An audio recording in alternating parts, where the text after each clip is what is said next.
रोकेगा? सदगुरु रोकेगा? किस रूप में रोकेगा? ज्ञान के रूप में रोकेगा। जो सदगुरु ने दीक्षा दी है, आपको बोला कि झूठ नहीं बोलना, आपको बोला कि चोरी नहीं करना, आपको बोला किसी का अपमान नहीं करना, आपको बोला कि किसी के साथ धोखाधड़ी नहीं करना, और आप करने जा रहे हो, तो आपको क्या याद आएगी? सदगुरु ने ये नहीं कहा मुझे, सदगुरु ने ये आज्ञा मुझे नहीं दी। वो जो ज्ञान रूपी सदगुरु है, वो आपके अंदर बैठे ही आपको निर्देश देगा। क्या वो कभी हटता है? वो हर वक्त आपके साथ रहता है। अब उस सदगुरु को आप कितना साथ में रख पाते हो, ये आपके ऊपर निर्भर है। आप सदगुरु को कितना साथ में रखते हो। आप वहां गुरु के ऊपर मिट्टी डालोगे, वहां धुआं, वहां पर्दा डालोगे आप अंधकार का, अज्ञान का, कि अरे ये तो सब बातें कहने सुनने की है, कर लो, क्या फर्क पड़ रहा है। गुरुजी कौन से देख रहे हैं यहां पर? गुरुजी तो निर्णय दे रहे हैं कि तुम गलत जा रहे हो, लेकिन उस जो अंदर गुरुजी काम कर रहे हैं वो उन पे आप पर्दा डाल दोगे। लेकिन कितना ही पर्दा डालो, सूरज के सामने कोहरा आ जाए, सूर्यों के सामने बादल आ जाए, सूर्यों के सामने पर्दा आ जाए, दीवार आ जाए, क्या सूर्य खत्म हो गया?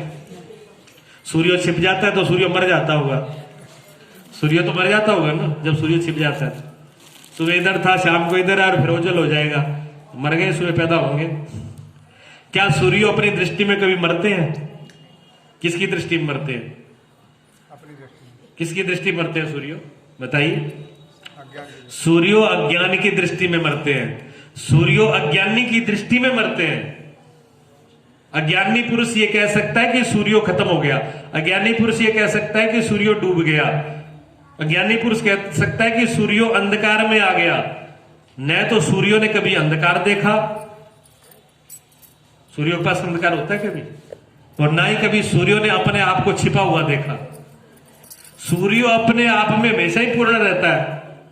कितने भी बादल हो, चाहे इधर से उधर हो जाए, आपकी दृष्टि में हो सकता है, ओझल आपकी दृष्टि में हो सकता है, अंधेरा आपकी दृष्टि में हो सकता है, लेकिन सूर्यों की दृष्टि में नहीं होता। जब उनकी दृष्टि में नहीं होता तो सदगुरु की दृष्टि में कैसे हो जाएगा?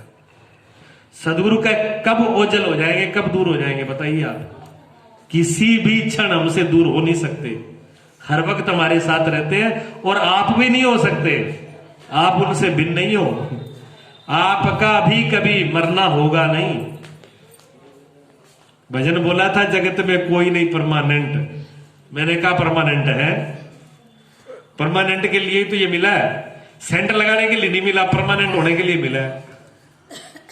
सेंट लगाने के लिए नहीं मिला, लेकिन परमानेंट होने के लिए मिला है। अगर इसको पा करके परमानेंट नहीं हुए, इसको पा करके परमानेंट को नहीं जाना, तो फिर फायदा ही क्या हुआ? ये परमानेंट के लिए ही तो है।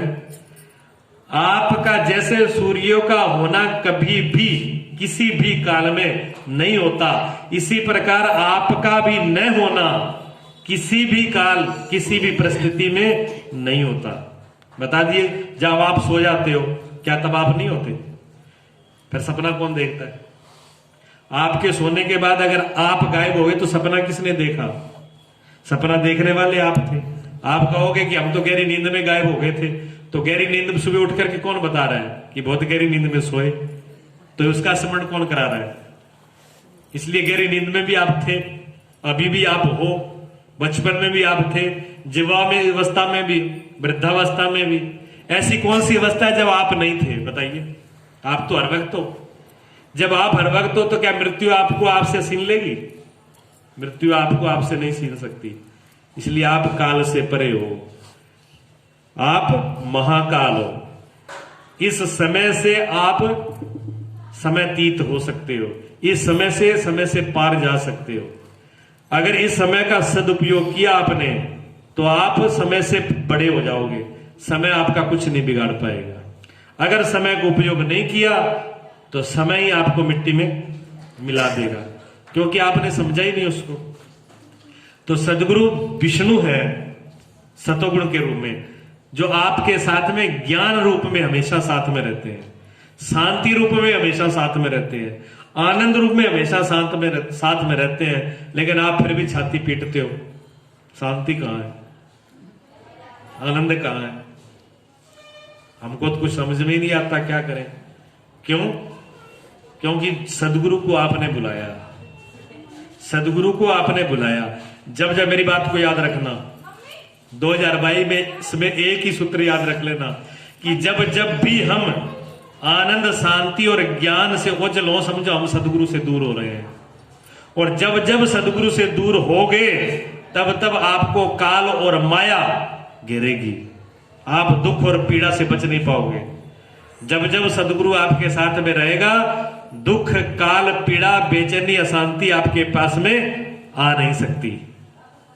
और जैसे गुरु से आप ओझल हुए, दूर हुए, और आप पे ये हावी हुए। और सदगुरु कौन? सच्चिदानंद ज्ञान। वो ज्ञान, वो शांति, वो आनंद, वो सदगुरु आपके पास हमेशा रहना चाहिए, कभी भी विस्मरण नहीं होना चाहिए। अगर उसको आपने स्मरण करके रखा तो कोई भी काल, कोई भी समय आपका बिगाड़ नहीं सकता और व्यर्थ जा नहीं सकता। हर चीज सदुपयोग होगा एक ही सूत्र से। जैसे बहुत घना अंधकार हो और अंधकार की वजह से कोई आदमी डर रहा है और जा नहीं रहा है, उसको लाइट दे दो, टॉर्च दे दो। अब वो कहेगा इस टॉर्च से क्या होगा, मुझे तो भय लग रहा है, वहां बहुत बड़ा घना अंधकार है, उसमें सांप, बिच्छू, शेर, चिता, भूत प्रेत, पता नहीं क्या हो। ये चीजें किससे पैदा होती है? अंधकार से होती है। दिन में प्रकाश में आपको बोलो रामलीला गोड़ चले जाओ, चले जाओगे। आपको कहो मरगटी पे चले जाओ, नहीं चले जाओगे। अगर आप हम कहें कि मरगटी पे जाना है तो कौन नहीं जाएगा? चले जाओगे ना। और रात को 12 बजे कहें तो भय किसका हुआ? अंधकार का। वही रोड है, वही मरगटी है, वही सब है, वही आप हो। फर्क कितना पड़ा? प्रकाश और अंधकार का। भय किससे हुआ? अंधकार से। भय अंधकार से हुआ है। और जब आपको प्रकाश दे दिया गया हाथ में, फिर तो भय नहीं है ना। तो सदगुरु प्रकाश ही तो देता है, सदगुरु दृष्टि तो देता है। जब दिख जाए तो फिर भय क्या? जब प्रकाश है तो फिर भय क्या? जब ज्ञान है तो फिर भय क्या? ज्ञान का पर्यायवाची प्रकाश है। प्रकाश मैंने देखना, दृष्टि मैंने देखना, प्रकाश मैंने देखना। एक तो हम प्रकाश कहते हैं, दीपक जला दिया, लाइट जला दिया, शुरू हुए। एक क्या बोलते हो जब आप क्या कहते हो, कहीं जाते हो कि बेटा मैं जा रहा हूं, थोड़ा देखना है काम को। अब देखने का मतलब क्या है?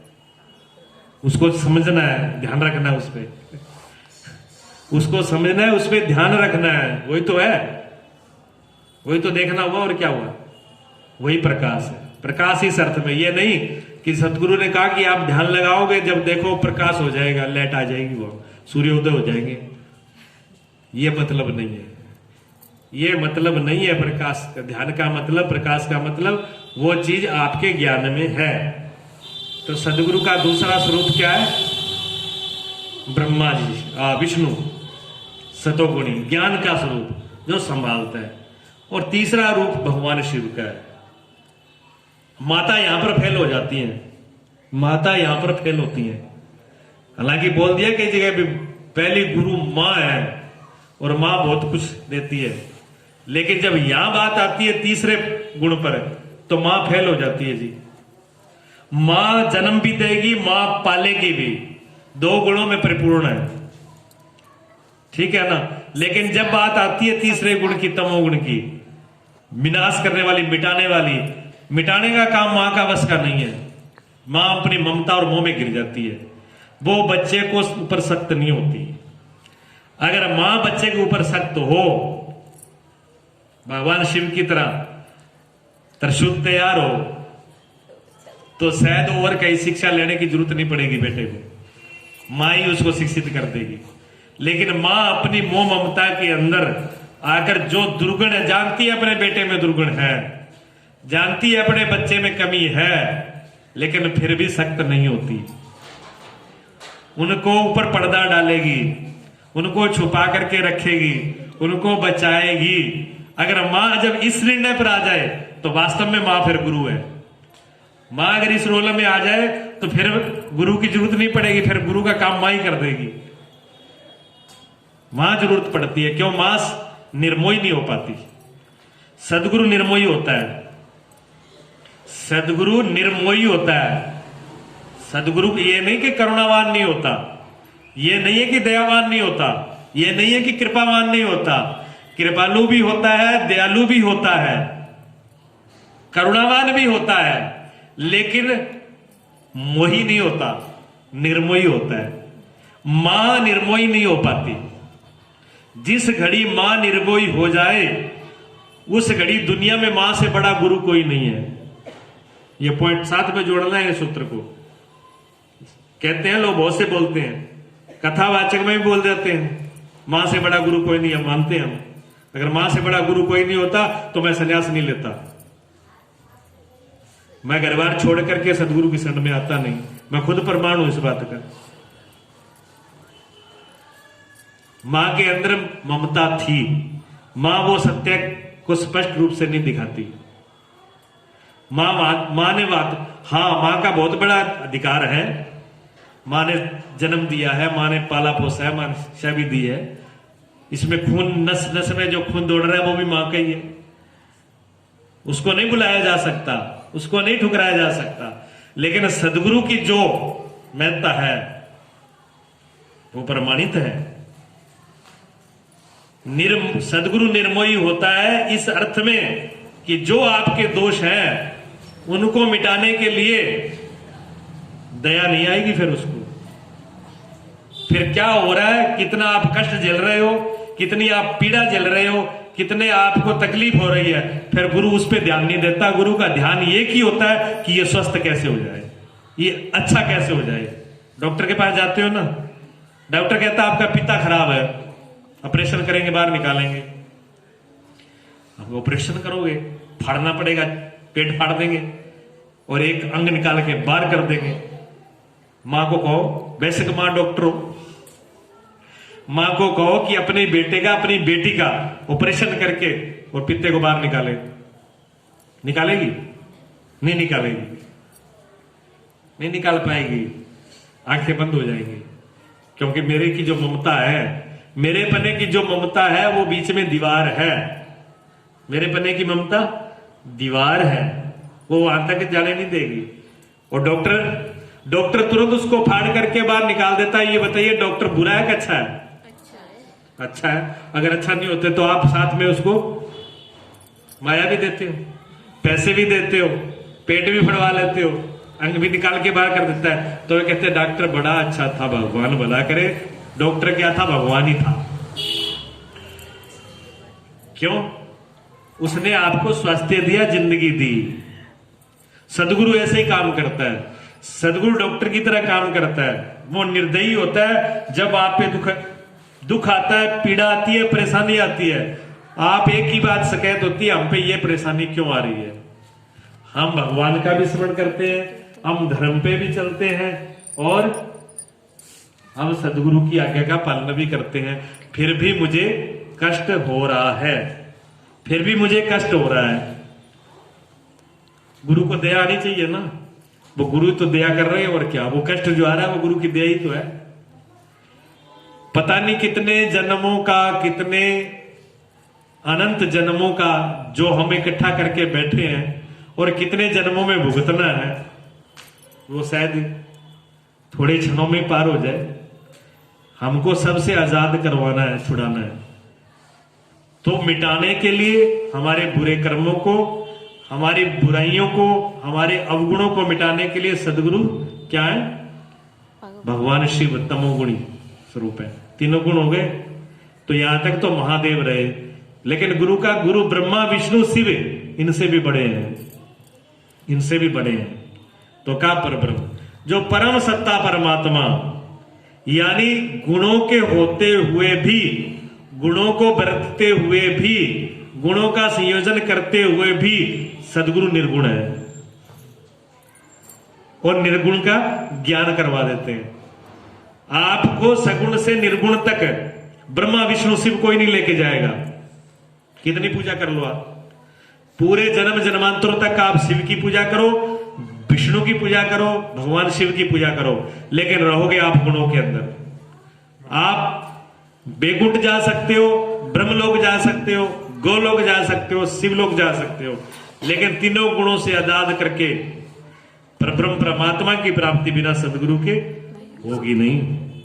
तीनों गुणों से पार ले जाने वाला सदगुरु है, इसलिए वो सदगुरु तीनों से बढ़ करके है। ब्रह्मा विष्णु शिव से भी बढ़ करके सदगुरु है। सदगुरु की महिमा इसलिए अपार है, तीनों गुणों से हमको पार वो करते हैं। और गुणों में कुछ ना कुछ रहेगा, कष्ट रहेगा। जब तक इस सगुण में रहेंगे, गुणों में रहेंगे, हम इन तीनों गुणों के अंदर अपने गुण कोई ना कोई काम करेगा ही करेगा। कभी सतोगुण काम करेगा, कभी रजोगुण काम करेगा, कभी तमोगुण काम करेगा, लेकिन आप तीनों गुणों से परे हो, इस बात को समझ लीजिए। आपका शरीर, आपकी प्रकृति, ये सब गुणों के अंतर्गत है, लेकिन चेतना जो है, चेतनता हमेशा भी गुणों से पार है। चेतना में ये कोई चीज प्रवेश करती नहीं है, लेकिन हम चेतना को छोड़ करके, अपने स्वरूप को छोड़ करके हम नीचे उतर गए, हम खुद ही नीचे आए, इसलिए हम ये कष्ट और दुख भोग रहे हैं। तो हम इसका क्या उपयोग करना है? काल का यही उपयोग करना है कि हम निर्गुण में पहुंच जाए। 4 बजने वाले हैं, बस करूं?